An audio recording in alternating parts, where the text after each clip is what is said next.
If we ever had a family movie, it's probably that one about how 9/11 was an inside job. And I looked over at him, and he looked over at me with his whiskey, and he goes, "When boys were bloody men." Give him a call. And he's like, "Yeah, I'm in Ohio." And he said it so casually.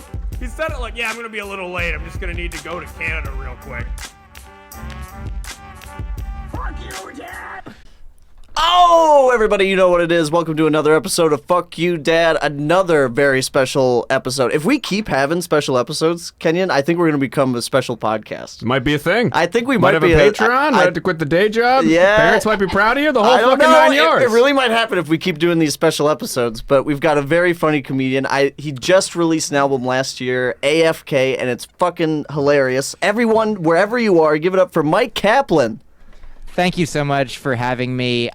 It's a pleasure and an honor, and I hope I don't mean to be like your dad and come in all like strict and be like, now you've got to do your homework just a little bit more, because while I do appreciate your promoting my album that came out last year, I understand that you've got F's on the brain, yes, and as such you put an F in the title where there is no F. The title is AKA. You had the A and the K 100%. Did I say AFK? Like away from the keyboard? I thought you said like AK-47. You're just throwing no shit out there. You're just. When you said that, like, that's not the name of an album. Like, I didn't want to say it out loud. I'm like, what the fuck is Myq Kaplan on? Oh, I'm so embarrassed. It was a good day. I didn't have to use my AFK, my effing AK, but so I really appreciate it. I'm effing proud of my album, effing AKA. You know. That's awesome. I really did appreciate it, and I know you talk about you went on a help me out here, Kenyon. Ayahuasca retreat. Thank you. Yeah. An ayahuasca retreat, and I am dying to hear about, because my friends want me to do that too, and I am a terrified little boy. So I understand. Well, I mean, too bad this show isn't all about moms, because people often refer to ayahuasca as like Mother Ayahuasca or the grandmother. Right. But yeah, nice. So sorry. All I can tell you is about the plant called San Pedro, which I believe is the father to ayahuasca's mother. Oh, okay. And it's actually a little more chill, the experience that I had with it. But, really? Here's the thing: is I mean. If you want to have this experience, they say that, ayahuasca releases DMT into your brain, which is in your brain, and maybe it is what's responsible for the visions that people have sort of at the end of their life as you die, perhaps while you dream, maybe while you're born, maybe all throughout, depending who you are. But and I can understand why that might terrify a person. But, life is terrifying by itself. So, You're right. Yes, it is. Why not just exchange one the terrifying reality for the terrifying dreamscape that are your insides. But it's like the best manic drug dealer I ever heard. Yeah. Just a scared kid out of middle school. He's like, just exchange one terrifying reality for another, Jimmy. Yeah. He's like, I don't know, I feel nervous. He's just shoving mushrooms in his mouth. I'm just asking you to swap realities, son. And that's the thing about, I feel like I grew up, not specifically with the DARE program, but definitely with, fear-inducing anti-drug education. With the idea that I feel like there were after-school specials kind of programs that are like, look out, people are going to try to give you drugs, but you have to say no. And I feel like the way that people are with drugs, and drugs is such a broad term, drugs mean so many things, but for the most part, people want money for their drugs. They're very insistent on it. I've tried. Yeah. I've tried to just have people hand it to me. It never happened.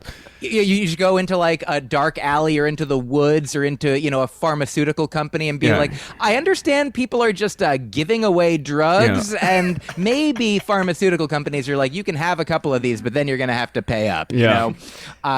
But yeah, I think and those after-school specials always made the drug dealer look incredibly sometimes it wouldn't even be vague. It would just be a snake, and it would be like, you want drugs?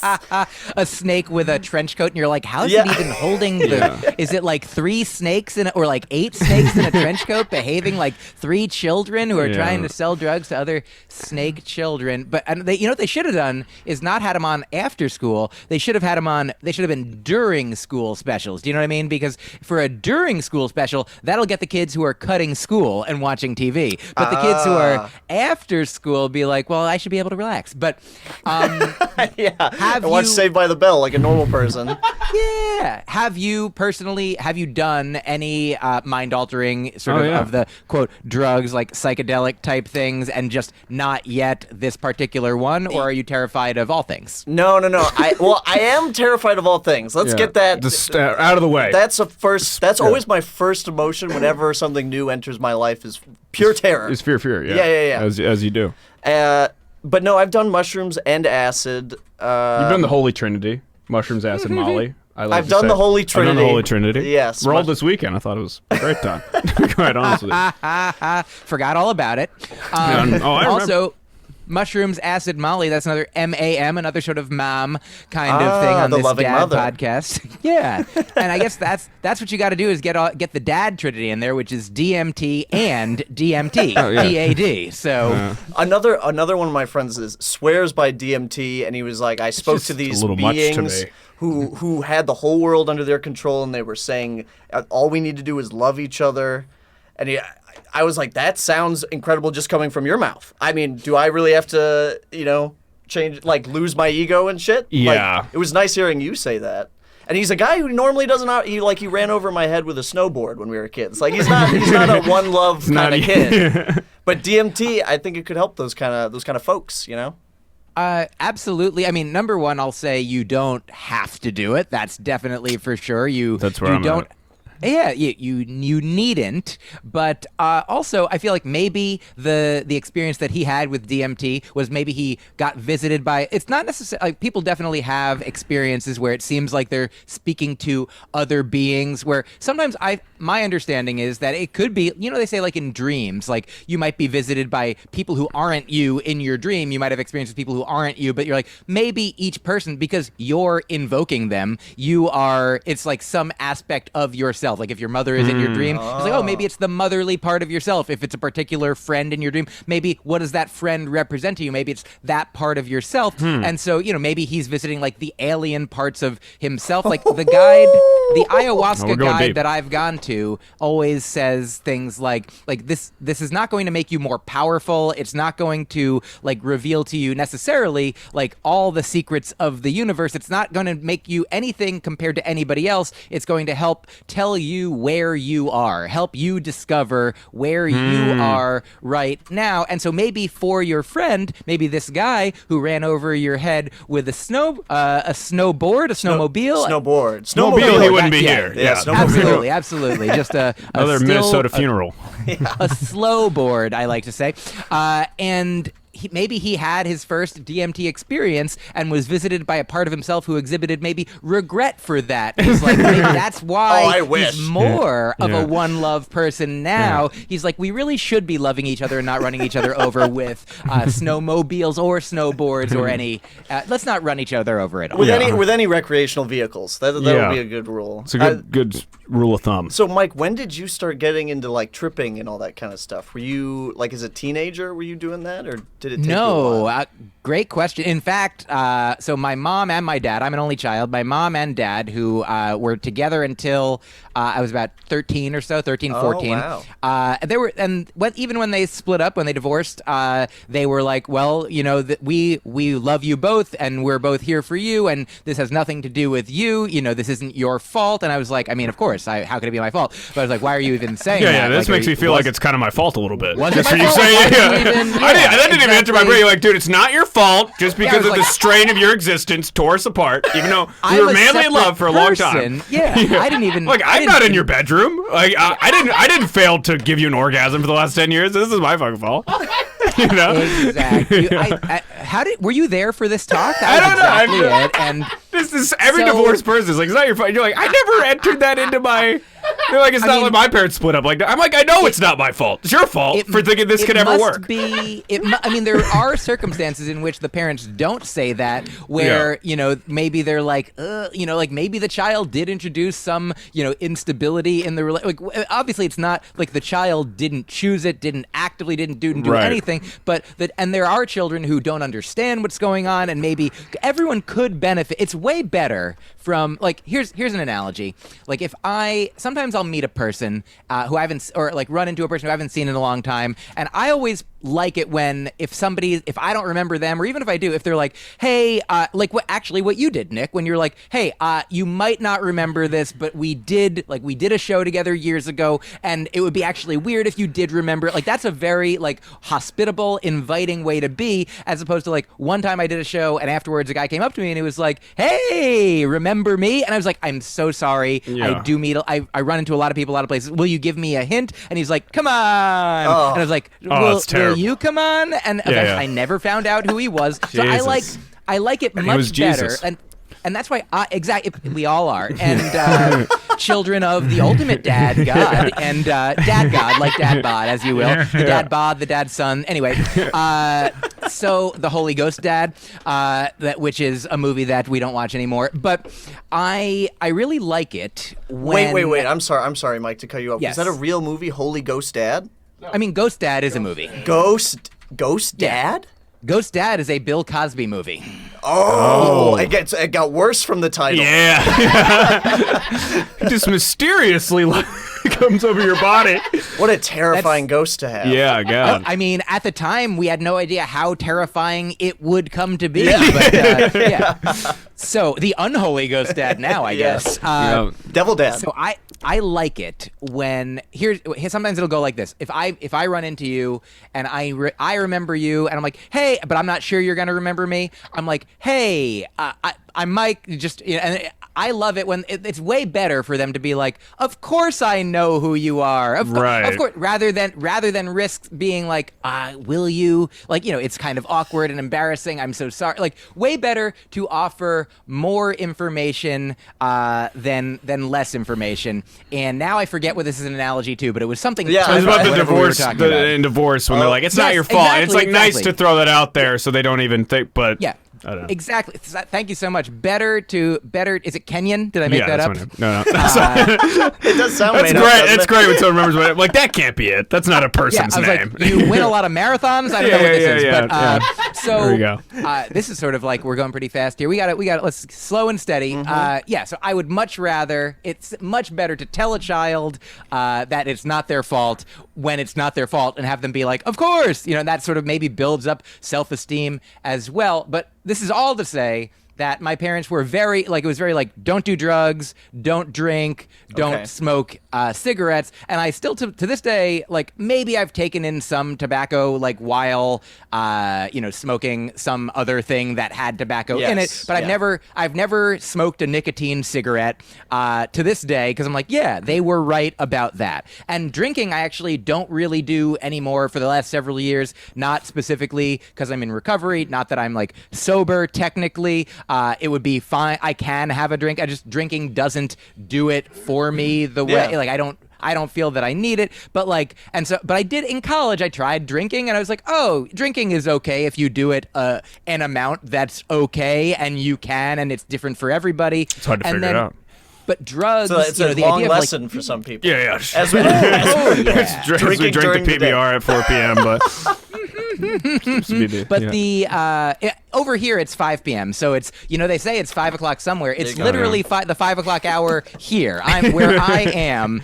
But the idea of drugs, so smoking, drinking, drugs, that was the one that like lingered with me the most because of, I guess, in my family and in our society, the fear that is associated with it. That like when I was like 23, 24, I was dating a woman, and she was very high on pot. She was high on the concept of getting high because she was a musician and a creative person, and she was like she found value in it. And I was like, I don't really want it, kind of weirdly, because one of my main reasons for at the time not wanting to do it, I was like, it doesn't, like, I've been fine without it. I don't think that I need it. And also, I'm like, if I have kids, like, what if I want to tell them with a clear conscience that they shouldn't smoke pot? So I'm not going to smoke pot for some imagined children in the future, so that I my can God. honestly tell them. And like, through conversations with this woman that I was dating, and with a couple other like good friends who like understood where I was coming from, like I kind of just didn't want to, but I also realized that I didn't.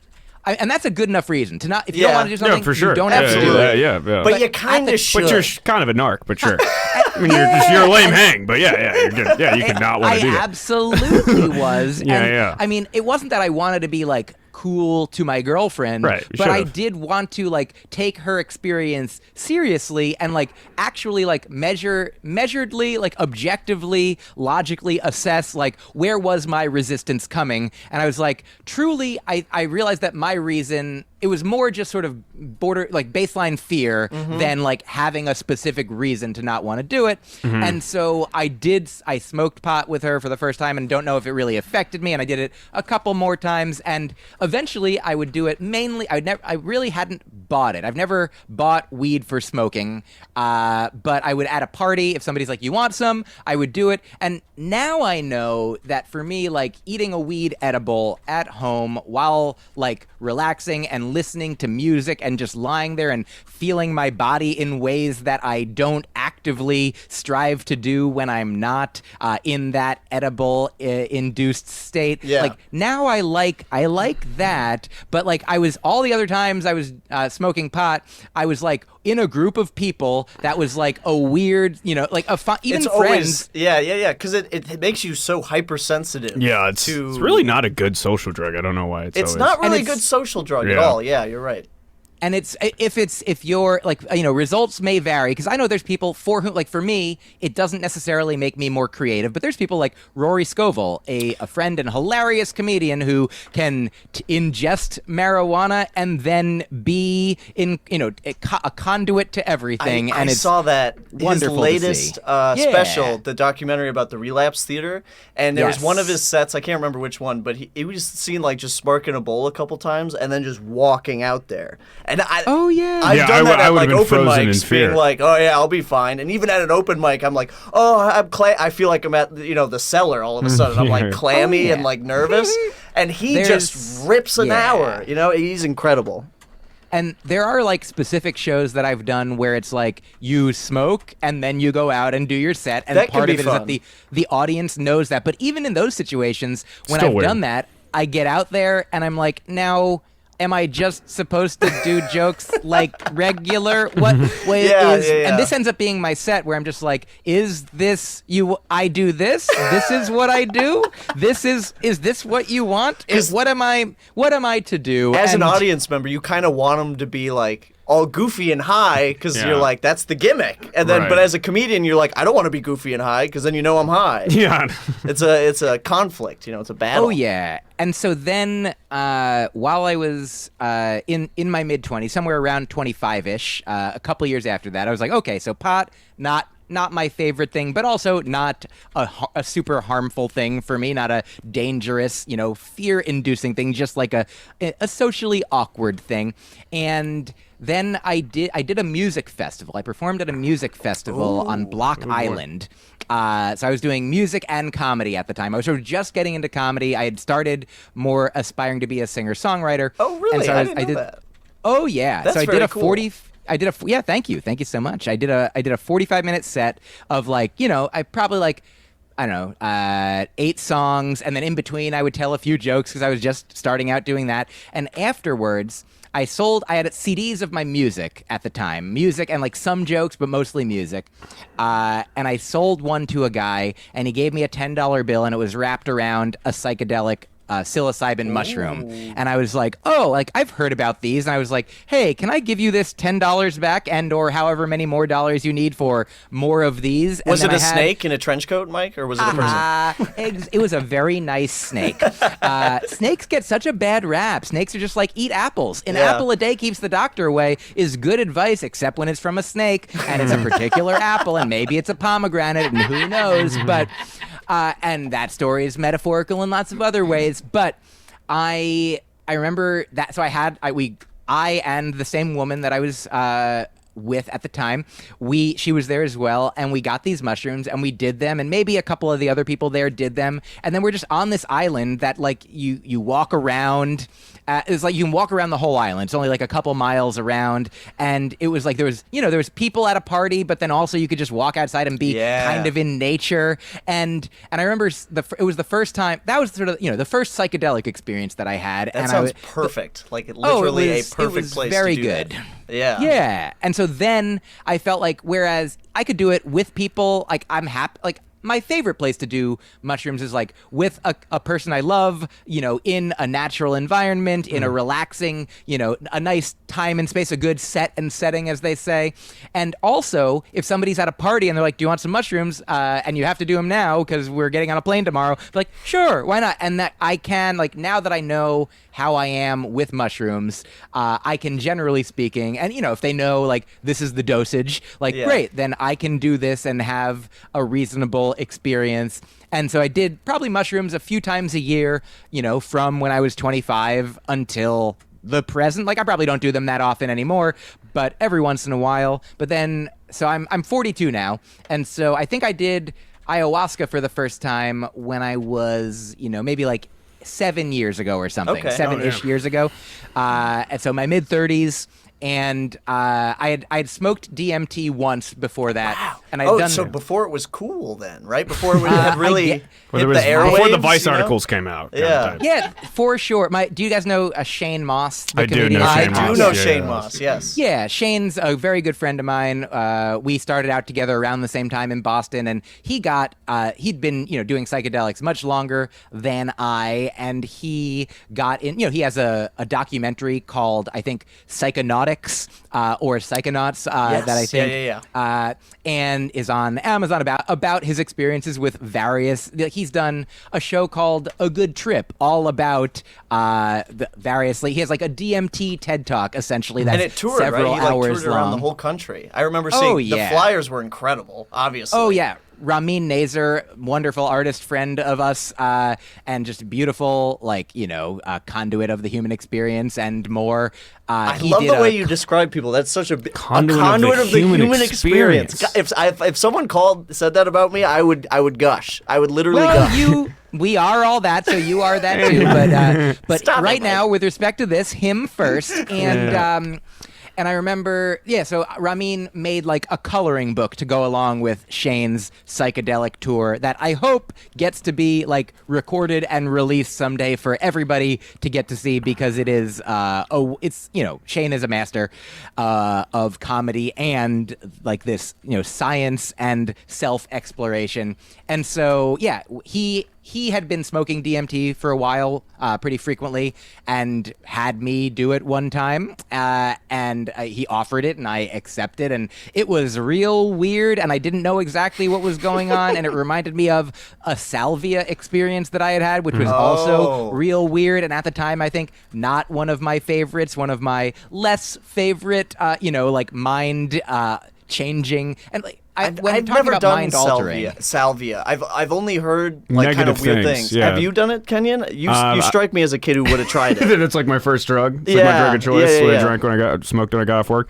No, I never tried it, but everyone I know that I've talked to is like, it's like a weird story. It's not like, man, it was a lot of fun. It was like the wall turned into Muppets and they attacked me. It's always been like, or like, my buddy was like, I was a lightning bolt, but it wasn't like a peaceful one. I was like, okay. Yeah. Not like your regular thunderstorm clouds, the sky opens and, just, good, a peaceful lightning bolt coming down, your classic lightning piece. It's not like on the Flash's chest. Yeah. That's one that represents justice. But, so... but then when I did ayahuasca for the first time, which also, like, DMT is the active ingredient in ayahuasca, I felt like, where DMT might feel like an eternity or an infinity, but takes place in, like, 10 to 20 minutes. Right. an ayahuasca ceremony takes about, I think of it as like, it's maybe, 3 to 5 hours, and the same infinity is at least, stretched out gradually over that 3 to 5 hours. That's a lot and of it comes infinity. on, it comes on more gradually. And I mean, sometimes it comes on suddenly, and it is very powerful. But then the first 2 times I did it, they were these beautiful ethereal experiences that sometimes they talk about, like in Peruvian culture or lore.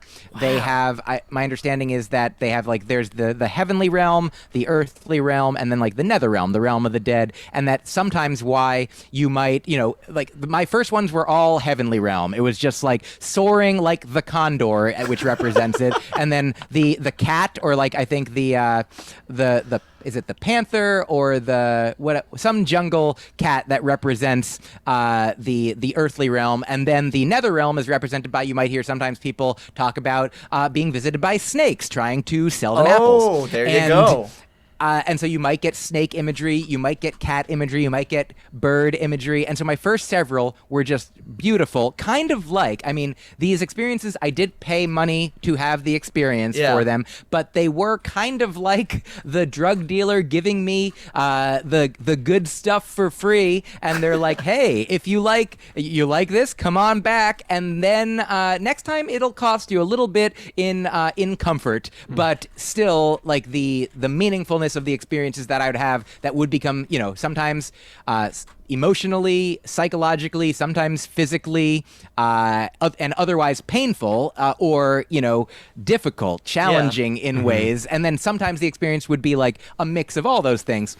But yeah, I feel like whatever you're afraid of, you're probably, either you might be right, and also you probably, I mean, look, I can't speak for anyone. Like you do it if you're called to do it, and like do some research and find out, the best ways and places and practices. Because everything that you've explained about it has sounded incredible. I mean, you said heavenly, and then you said cat imagery. I'm a huge. I would love to. I had a buddy who also did ayahuasca, and he raved about, like you said, he was like, I turned into a panther, and I was like running through the jungle, and I was like, well, that sounds very fun, and maybe I figure out why I need to go up on stage every night and talk about my penis. Like, maybe we'll figure out why solve it. Nick is Nick, Yeah. It's very so you have jokes about all this kind of stuff in numerous albums, and your parents sound like people who would really like support you in whatever you decided to do. So was there like a conflict of them hearing material about you doing drugs? Great question. I remember Comes from talking to personal my- experience. That's why I'm asking. Sure. Well, I honestly don't like. Both of my parents have seen like the show that became AKA, which is I was doing for a couple years and brought to Edinburgh when it was called All Killing Aside, and the general themes are love, compassion, and not murdering, and so I talk about ayahuasca on that, and I've talked about mushrooms on other shows that I've done, and so my parents have both seen that show and they've listened to that album, and I also haven't had extensive conversations with them about the content of that material. Like, I know that I don't know. Like, I know that my mom at one point asked me after a show, "What are mushrooms?" Like, she just didn't have. God. Oh, you're so lucky. So she's gone. Yeah, She's too far gone to. I mean, and I have had more recently experiences with my mom talking about, like, over the past year during the beginning of the pandemic, and what is it? And also my grandmother died right at the beginning of the pandemic. It was my mom's mom, so I started talking to my mom a lot more for both of these reasons. Right. And so we ended up talking about more substantial things, like, and so this came up at one point, and my mom does, like, she is very supportive of me and loves me, and obviously is like, I am a free human autonomous adult individual as much as anyone is, as much as some people are, as much as I am, at least, or maybe not even that. And so I'm, she knows that, and there are things that, like, if we were each other, we would live our lives potentially slightly differently, for we do live our lives slightly differently as ourselves. And so, yeah, my mom has expressed to me that, like, that mind-altering, psychedelic substances are not, if she were in charge of my experience now, she would probably still be like, don't do that. But so it's sort of at a, it's at an like impact, a don't ask, because you're a don't grown-ass tell. man. Yeah, it's sort like, of what are thing. you going to do? Yeah. That's what it boils down to. So my mom also doesn't really like, here, this is going to be a fun joke for a moment, but so my mom doesn't really, she's into clean comedy. She doesn't love swearing. So to her, I'm a grown butt man. That is a grown, cute joke. That's one of the tush cutest man. jokes on the. It's been a cute episode. Actually. Yeah, pretty. Oh yeah, just a nice lecture about psychedelics and who we are. Yeah. So, Mike, do you have anything else you want to plug besides your album before we head out? Oh, sure. I mean, do you want me to tell you one quick dad story? Let's do a quick dad story. Yeah. Please do. Like I said, my dad and I have not extensively talked about psychedelics or what have you. So I feel like we're in a similar place. Or maybe he just does them all the time and doesn't tell me about it. But this is a quick thing that I really like this story. That I was out to lunch with him at a diner, and there were two menus. One was the brunch menu, one was the lunch menu, and they both had, because brunch, or maybe it was brunch and breakfast, whatever it was, they both had omelets. And there was a section of omelets, and it was the same exact omelets listed on each menu, but one of the menus called the section of omelets fluffy omelets, and the other one called it tasty and fluffy omelets.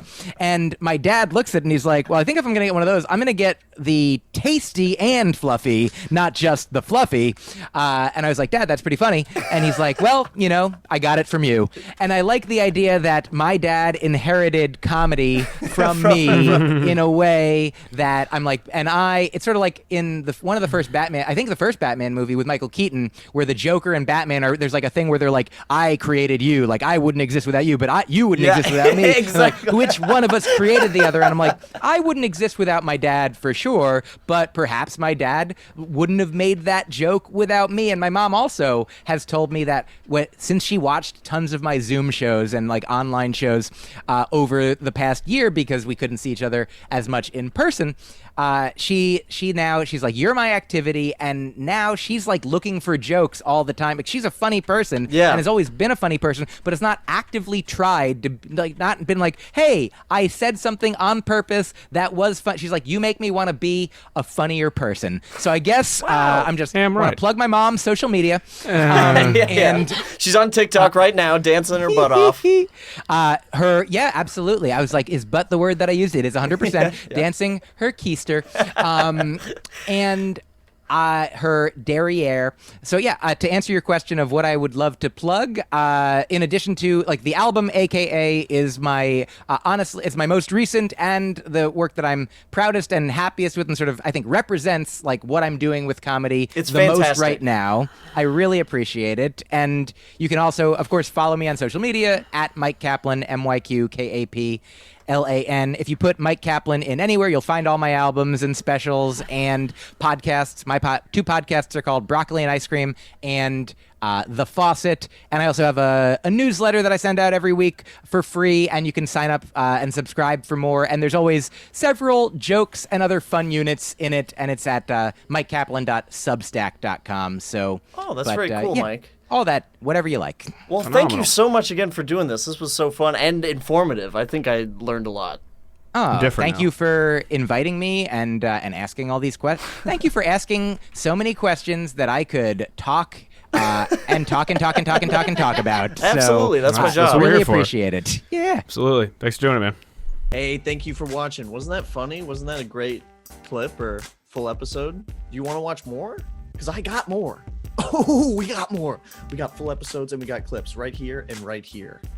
Follow us on Instagram, Twitter, or Facebook for updates on live dates for both me and Kenyon. If you have a dad story that you want to share with us, feel free to DM any of those or email us at fckyoudadpodcast@gmail.com. Thank you. And keep watching. Please share it. Tell everybody. Tell literally everybody you know about this podcast.